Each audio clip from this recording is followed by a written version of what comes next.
días, hermanos, que el Señor les bendiga.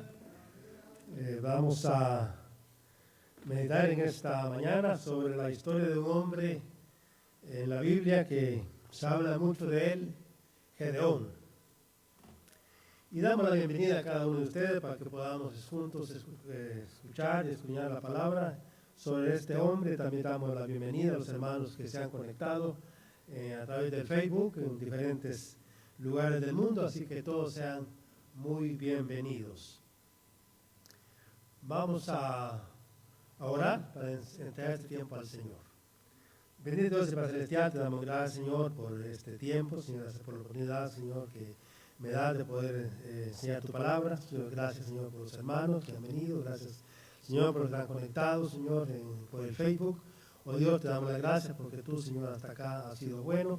Gracias, pues, te damos para que tú obres en cada corazón, Señor, en esta mañana y que todos podamos ser edificados con tu santa palabra. Oramos en Jesús, nuestro Salvador. Amén.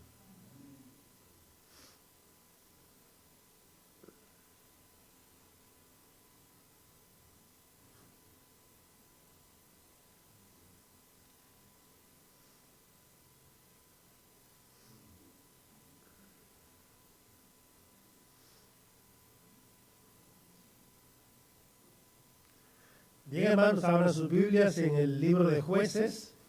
Vamos a leer en el capítulo 2, del 11 al 13.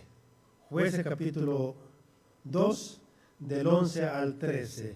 Vamos a leer en esta palabra. Quiero llevarles a este texto para enseñarles cuál era la condición de Israel en aquel tiempo, en el tiempo de Gedeón. Recordemos que para esa época gobernaban en Israel los jueces.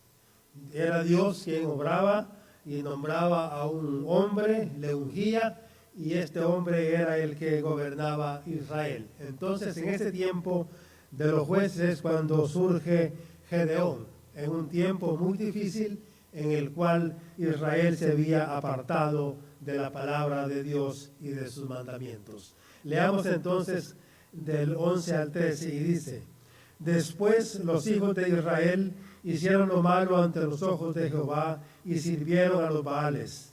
Dejaron a Jehová, el Dios de sus padres, que los había sacado de la tierra de Egipto, y se fueron tras otros dioses, los dioses de los pueblos que estaban en sus alrededores, a los cuales adoraron y provocaron a ira a Jehová. Dice el texto después. ¿Después de qué? Fue después de la muerte de Josué. Cuando se fue este líder, el Señor se le llevó, entonces el pueblo quedó en manos de otros jueces, los cuales gobernaron, pero al parecer el pueblo se había rebelado y ya no obedecían a la palabra de Dios, mucho menos al juez que el Señor había puesto allí.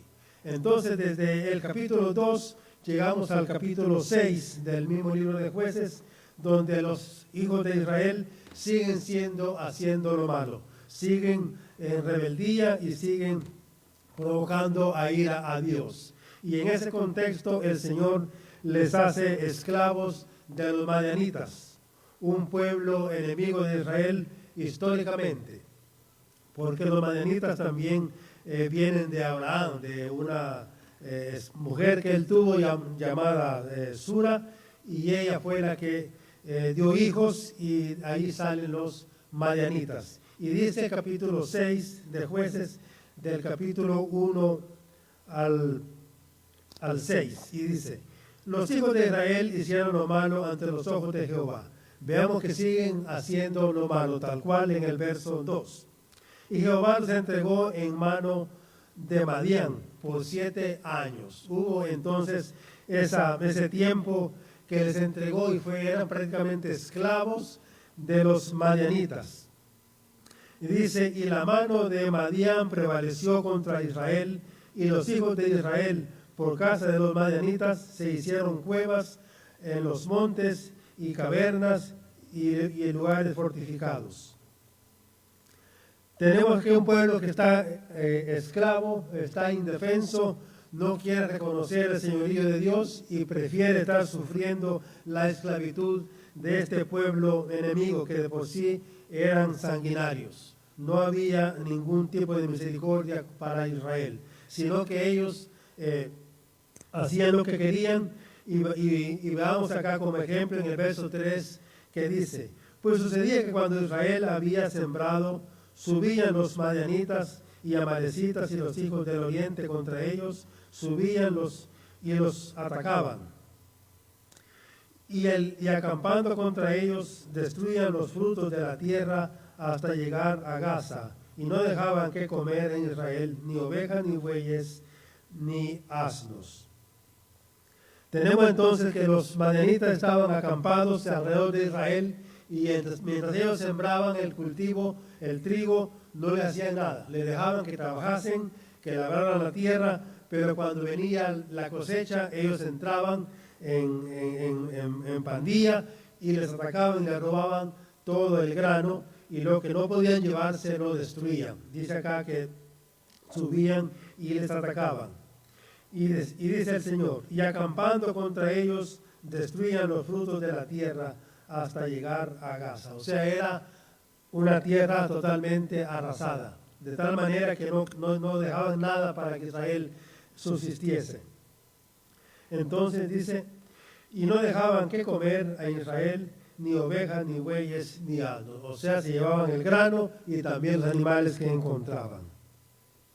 Dice: porque subían ellos y sus ganados, y venían con sus tiendas en grande multitud como langostas, y sus camellos eran innumerables. Así venían a la tierra para devastarla. De este modo empobrecía Israel en gran manera por causa de Madián, y los hijos de Israel clamaron a Jehová. Llega el momento en que Israel dijo: ya no más, no podemos más, estaban prácticamente muriendo de hambre. Han pasado ya 7 años desde que ellos estaban siendo esclavos y no había salida alguna. Los de Madián cada vez estaban más fuertes y les atacaban y les llevaban todo lo que tenían. Realmente era un pueblo empobrecido, y dice que Israel estaba empobrecido en gran manera, dice el verso 6. Y dice que los hijos de Israel clamaron a Jehová. Finalmente el Señor les lleva a este punto que le clamen. Hermano, cuando tenemos una prueba, cuando hay alguna dificultad en nuestra vida, podemos ser también como Israel, que pensamos que lo podemos hacer por nuestra cuenta y decimos: no, yo lo tengo bajo control, de esto ya voy a salir por mi cuenta. Pero no nos damos cuenta que el Señor está haciendo un trabajo en nuestra vida, poniéndonos a prueba, llevándonos quizás a que suframos algunas dificultades para que finalmente le reconozcamos como Señor. Hermanos, no solo Israel ha pasado por esta situación, y creo que nosotros también, especialmente en estos tiempos de angustia, de temor por el virus del corona. Y estamos escondidos muchas veces diciendo que nos vamos a escapar porque nos quedamos en casa o porque no saludamos a los hermanos. La verdad es que el Señor es el que nos va a guardar. Estamos en sus manos y nada va a sucedernos que Él no quiera. Israel está sufriendo por su propia necedad, por su propia rebeldía, y también nos puede suceder a nosotros en este tiempo. En ese contexto el Señor llama a un hombre llamado Gedeón, que no es el mejor de Israel. Es un muchacho que está atemorizado, está esclavizado, está resignado a sufrir porque él cree que no puede hacer nada. Y vamos a leer entonces del verso 6, del 11 al 12, del mismo libro de Jueces, y dice el Señor: y vino el ángel de Jehová. Hermano, cuando hablamos del ángel de Jehová, los teólogos, los estudiosos, los analistas de la palabra, creen y han sustentado que es el mismo Señor Jesucristo estando en el Antiguo Testamento ya presente, obrando entre nosotros. Y dice: y vino el ángel de Jehová.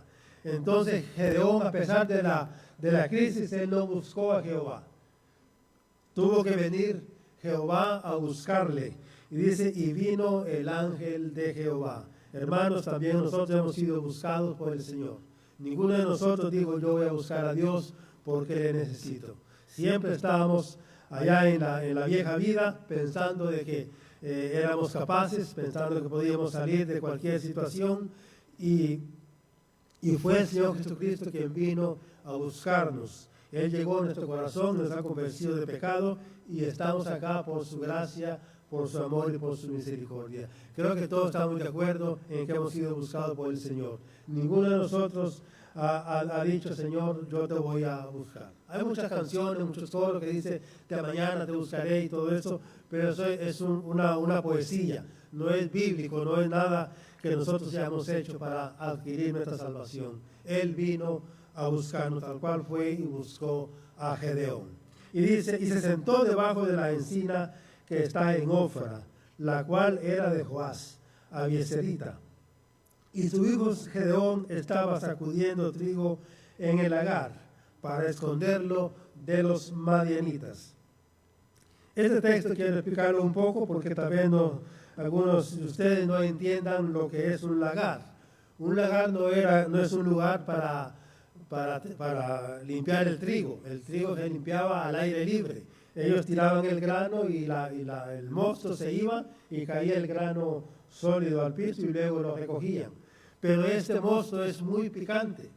Si usted tiene asma y hace ese trabajo, posiblemente puede morir ahogado, porque es muy picante, penetra en los ojos, en la nariz y por la boca, por todo lado, y es un trabajo muy fastidioso, mucho menos en un lagar, que el lagar era un tanque inmenso donde ellos molían la uva y tiraban el grano adentro de la uva, y ese trabajo lo hacían generalmente las mujeres, que se quitaban sus sandalias, se lavaban los pies, o no sé si se lavaban, pero el caso es que entraban al tanque y saltaban en la uva moliendo la uva. Bueno, no se preocupen si no se lavan los pies, porque los pies de la mujer son bellos, no son como los de nosotros, llenos de callos y uñas largas. Pero entonces saltaban ellas y afuera estaban salía por unos tubos, unos filtros, y ellos recogían el vino afuera. Estaban los hombres especialmente afuera y las mujeres saltando, y cuando ya no había uva le echaban más uva y seguía el baile. Entonces está allí en ese lugar, como ya no hay uva, si no hay vino ya no hay uva tampoco, ya no hay trigo, entonces ese lugar estaba vacío.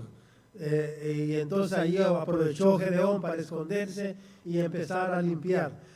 Posiblemente era una pequeña cantidad porque no podía estar, no había viento, adentro de un tanque no hay viento. Y ya soplaba con la boca o con algún cartón. El caso es que él ahí sacaba su librita de trigo, se iba a casa y hacía un pan, y con eso sostenía él y su familia. Un tiempo muy difícil, y dice que estaba escondido de los madianitas. Gedeón no es un guerrero por naturaleza. Él acá está escondido. Y dice que el trigo lo estaba sacando en un lagar que no era para ese trabajo. Era para uva, que la uva no tira mosto, no huele fuerte, pero el trigo sí. No sé cómo decía este hombre, pero ahí estaba, encerrado, sacando el trigo. Y dice, y el ángel de Jehová, dice el verso 12, y el ángel de Jehová le apareció y le dijo, Jehová está contigo, varón esforzado y valiente. Otra vez el ángel de Jehová buscando a Gedeón. Una y otra vez, Gedeón no busca a Jehová, sino que es Jehová el que le busca. Y le llama varón esforzado y valiente. Aquí no hay mucho de esforzado ni de valiente. Lo que Jehová está viendo en Gedeón es lo que él puede hacer de Gedeón en el futuro. Lo que él puede llegar a ser. Esforzado no, porque está ahí escondido en el lagar, sin hacer ruido, está temeroso, tampoco es valiente porque está tratando de que los madianitas lo vean y le quiten el trigo, y es capaz que le podían hasta quitar la vida. Entonces, no era ni esforzado ni valiente, pero Dios ve en nosotros lo que podemos llegar a ser. Cuando Él nos buscó, Él no se fija en la condición nuestra. dice que lo débil y lo más despreciado del mundo escogió Dios para llevarnos a Cristo.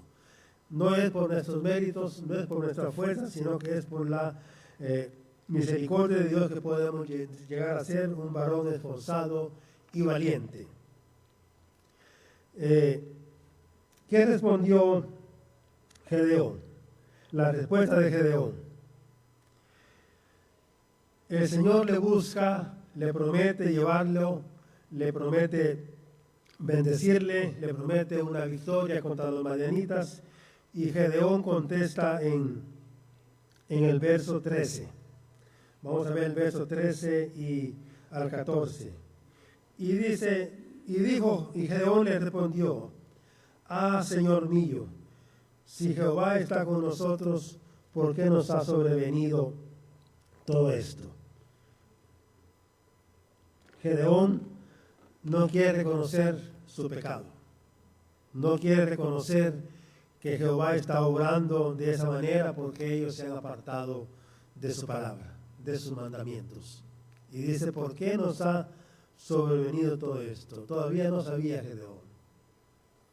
Mientras en el casa de su padre, vamos a ir más adelante, tenía una estatua de Baal y una de Acera. Y todavía le dice, ¿por qué nos ha sobrevenido todo esto? Hermanos, ¿qué cuesta reconocer nuestro pecado? Cuesta. Muchas veces lo escondemos, lo disimulamos, pero nos cuesta decir que hemos pecado contra Dios, que nos hemos rebelado. Por naturaleza el hombre trata de esconder. Desde Adán hasta nuestros días, el hombre ha querido esconder su pecado, y cuando viene el juicio, cuando viene la prueba, culpamos al mismo Dios.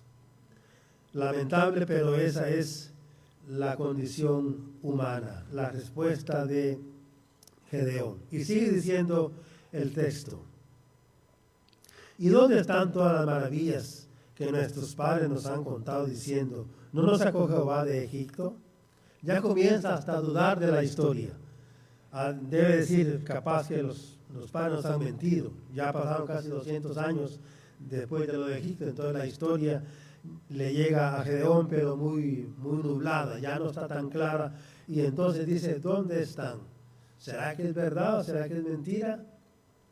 Hermano, cuando nosotros nos apartamos de Dios, comenzamos a dudar de la palabra de Dios. Dice, ¿por qué me pasa esto? ¿Por qué estoy así?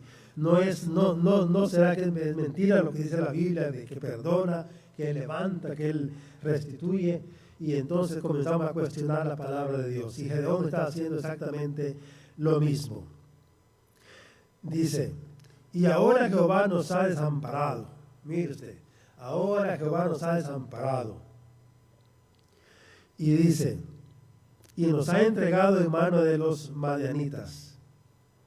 Y mirándole Jehová le dijo, ve con esta tu fuerza y salvarás a Israel de la mano de los madianitas.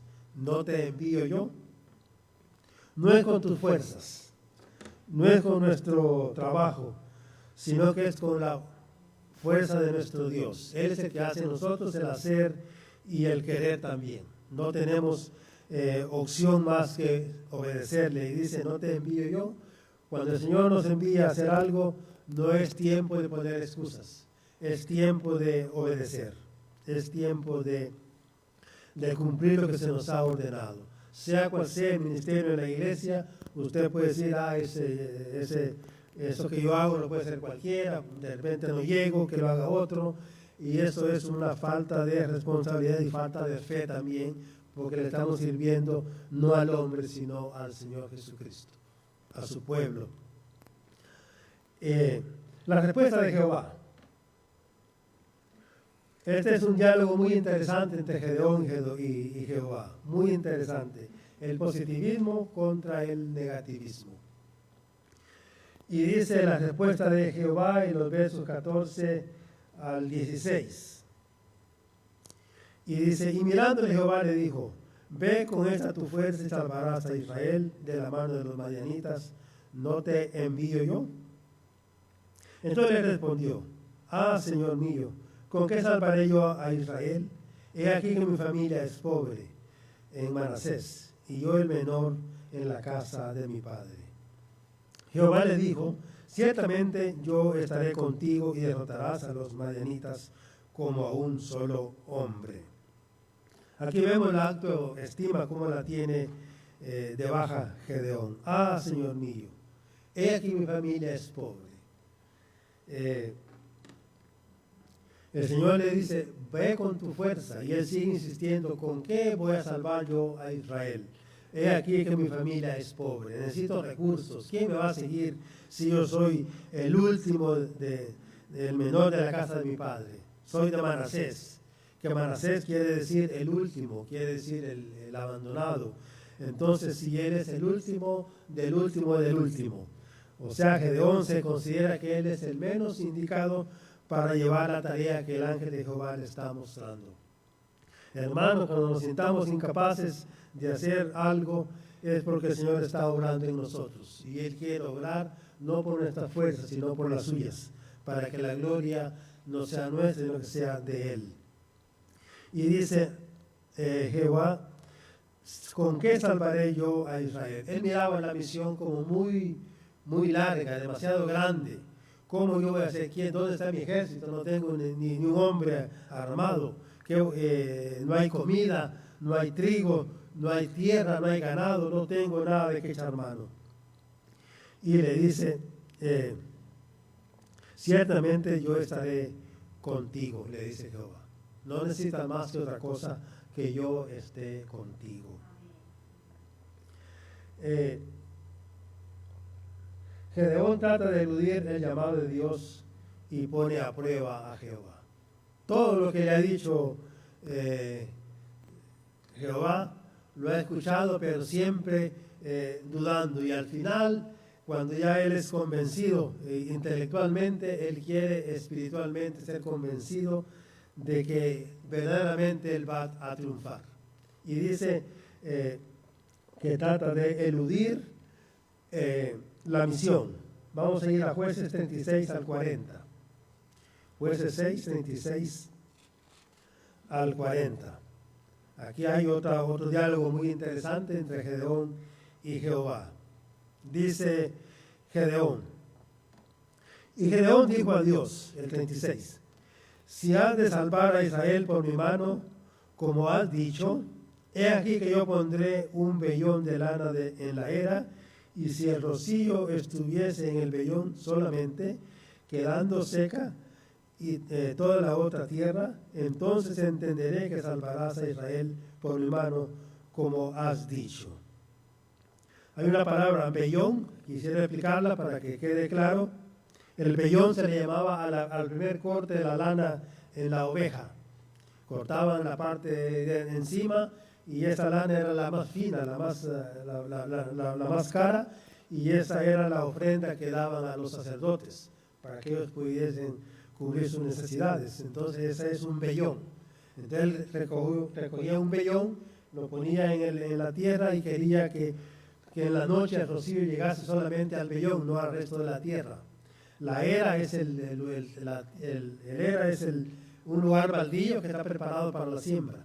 Si usted va aquí al campo de Estal, usted ve lugares que no hay nada sembrado, pero está el terreno limpio, está arado, hay canales para el surco del agua. Eso es un era para el tiempo de Gedeón. Entonces, dice, y si el rocío estuviera en el vellón solamente, quedando seca toda la tierra. Quería el milagro que estuviese el vellón ahí, y en la mañana él llegar, estuviera el vellón empapado y el resto de la tierra seco.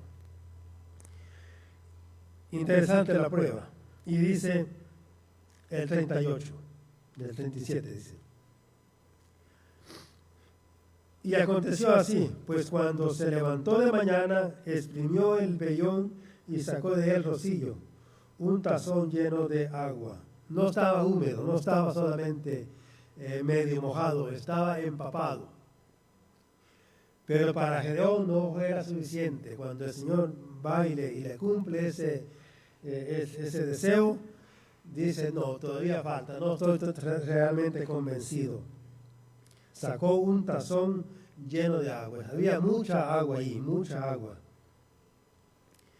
Mas Gedeón dijo a Dios: no se encienda tu ira contra mí.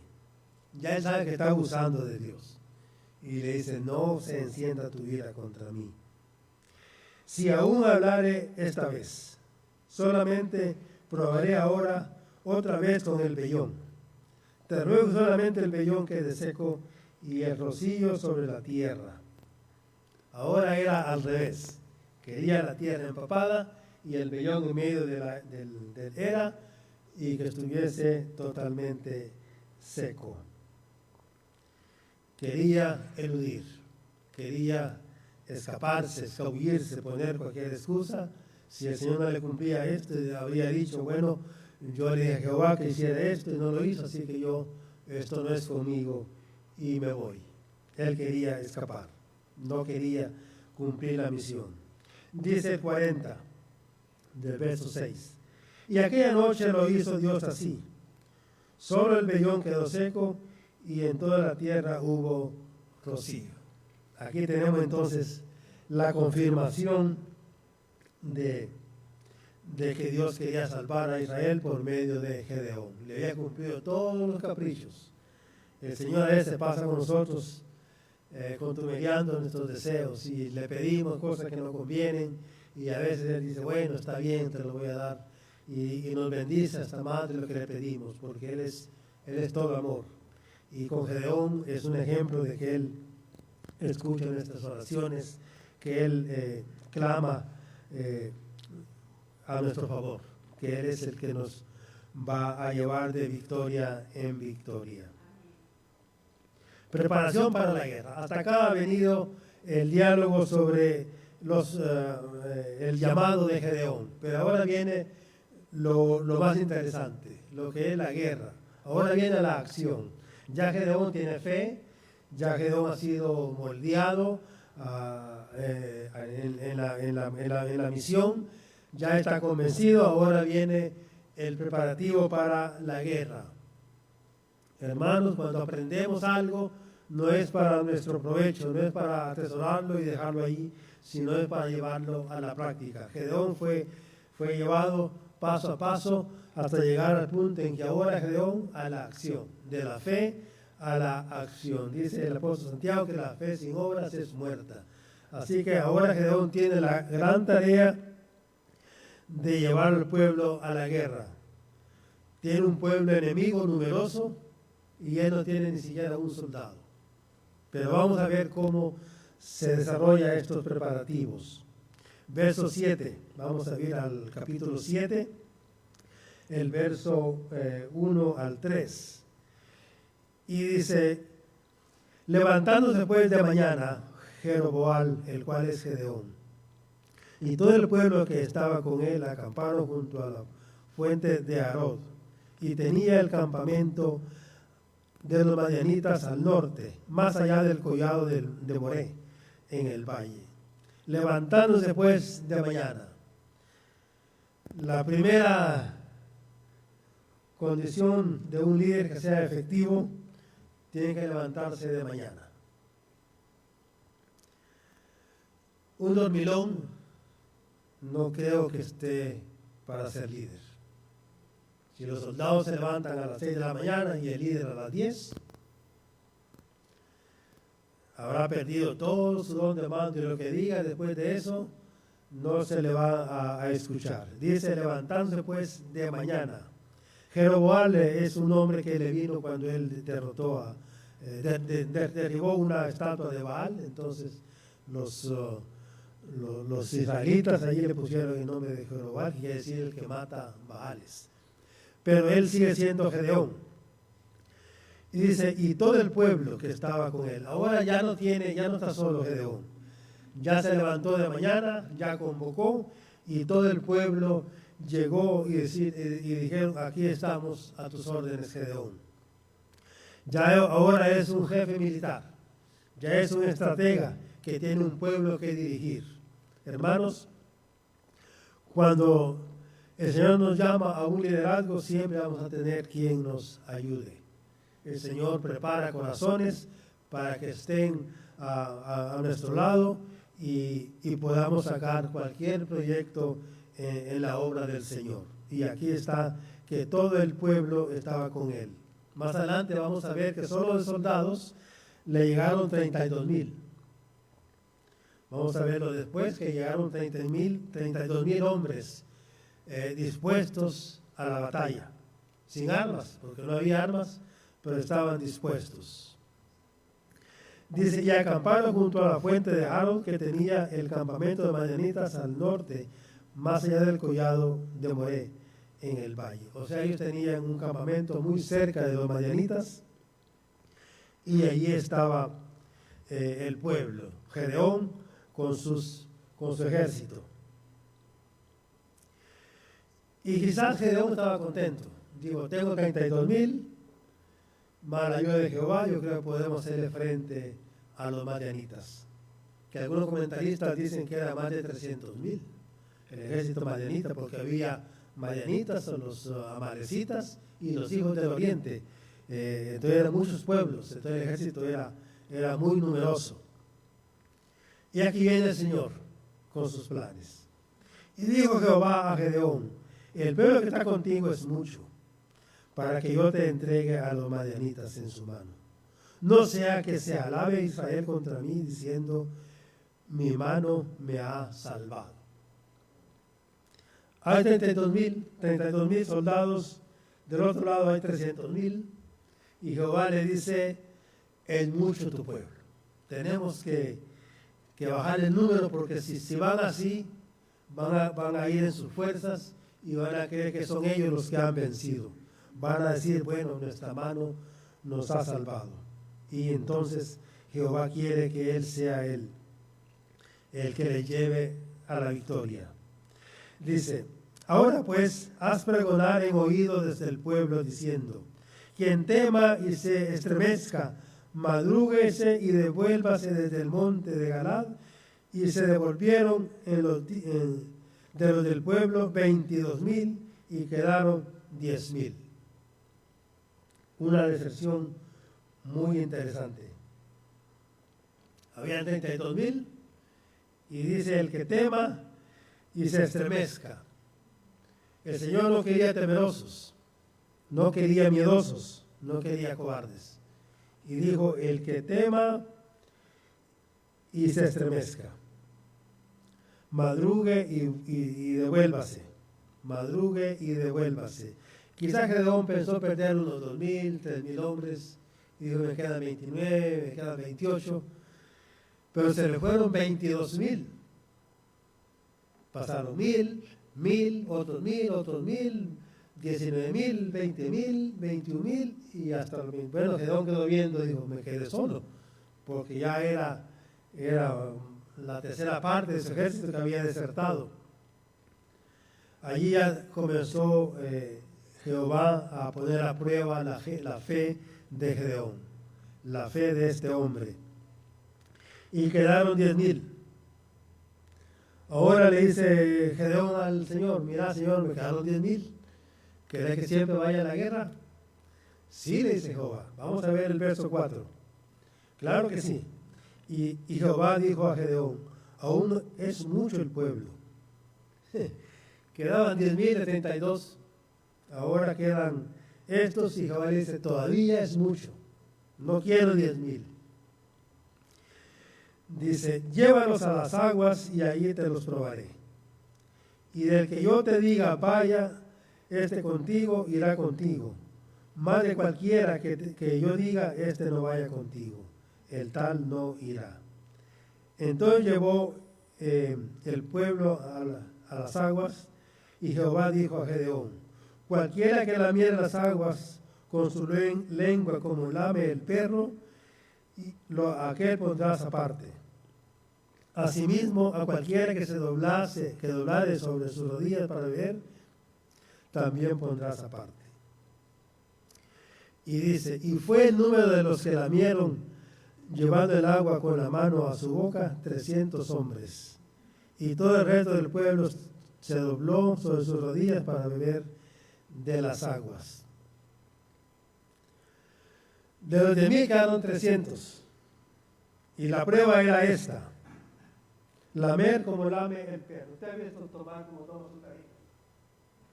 Se pone así. Ojalá que me toque la cámara. Pero lame así. Así está el perro. Y los pies que Jehová quería era lo que se ponían así.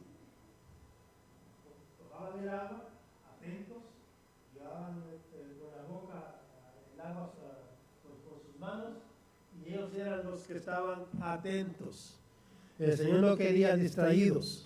Está lamiendo como abajo, no ve cuando viene el enemigo y le corta la cabeza y ni cuenta se da. Pero Jehová quería gente alerta, que fueran conscientes que estaban en guerra. Hermanos, nosotros estamos en guerra. Todos nosotros estamos en guerra y debemos estar atentos. No está lamiendo como el perro, distraídos, pensando de que todo está bien. Nada está bien en el mundo. Vemos las corrientes que nos atacan, que llegan a nuestra familia, que llegan al hogar, llega la rebeldía, llega todo lo que es anticristiano, el ateísmo, el humanismo. Todas esas cosas nos están atacando, el homosexualismo, el lesbianismo, todas estas corrientes vienen y nosotros estamos tal vez lamiendo como el perro y no vemos el peligro. Hermanos, Dios quiere gente despierta, hijos que estén despiertos, que sepan que están en la guerra, que no estamos para la fiesta, que no estamos en el mejor tiempo. Cuando viene un nuevo gobierno en nuestros países, decimos, ahora sí, con este sí vamos a salir adelante. Mentira. El mundo va para peor. El mundo ya no tiene regreso. Estamos en una guerra, el mal contra el bien. Pero hermanos, nosotros quizás estemos en desventaja. Quizás sintamos que somos pocos, que somos solo 300 como en Gedeón. Pero está Dios con nosotros. Cristo con nosotros, Él sí que nos va a dar la victoria. A veces sentimos como la prensa ataca y humilla al cristiano y no le da micrófono, no le da tribuna. Pero si viene un científico que es ateo, le hacen reverencia y le ponen carpeta roja y lo llevan y habla ahí 3 días en esas conferencias. Pero un científico cristiano jamás va a ir a la televisión a dar sus puntos de vista sustentados en la palabra de Dios. Estamos en guerra.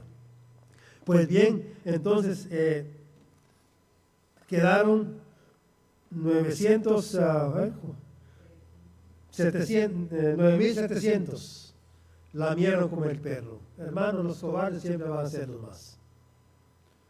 Yo me gozo cuando estoy en el parqueo y se bajan los hermanos, tal vez solos o con sus esposas, y yo digo, ahí viene un valiente, ahí viene un valiente. Y me da mucho gozo ver la familia, cómo llega, alaba, porque hermanos, estamos en un tiempo difícil, tal cual como Gedeón. ¿Cómo se ve Gedeón? Ahora con 300 nada más. Estaba lleno el campamento con 32,000. Los miedosos eran 22,000 y los despistados eran 9.700. Soy malo en la matemática, pero creo que así sale. Y quedaron ya 300. ¿Pero qué? Eran los valientes. Era a través de estos hombres que el Señor iba a dar la victoria. Si el Señor me permite una segunda oportunidad, vamos a tomar el tema, lo que fue la guerra de estos 300. El tiempo se me ha ido, pero vamos a dejarlo hasta acá. Y los que no han venido, pero nos han escuchado por la internet, les invito a que vengan el próximo domingo, si es que el Señor me permite dar el tema y terminarlo, porque ya viene cómo le fue a Gedeón con 300 hombres contra 300,000 enemigos, sanguinarios de por sí y muy bien entrenados. Le tocaba a cada israelita luchar contra 1,000 hombres. Humanamente no había ninguna posibilidad de victoria. Era para salir corriendo, pero Gedeón fue valiente, tuvo fe en Jehová y en estos hombres, y así salió a la guerra para vencer.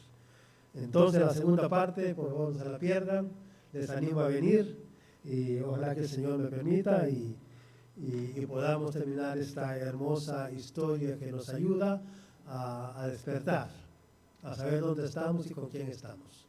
Que el Señor les bendiga. Vamos a concluir aquí la transmisión en internet. Gracias, hermano, por habernos escuchado y que el Señor les bendiga. Nosotros seguimos acá un momento para terminar el servicio. Voy a pedir a mi hermano Carlos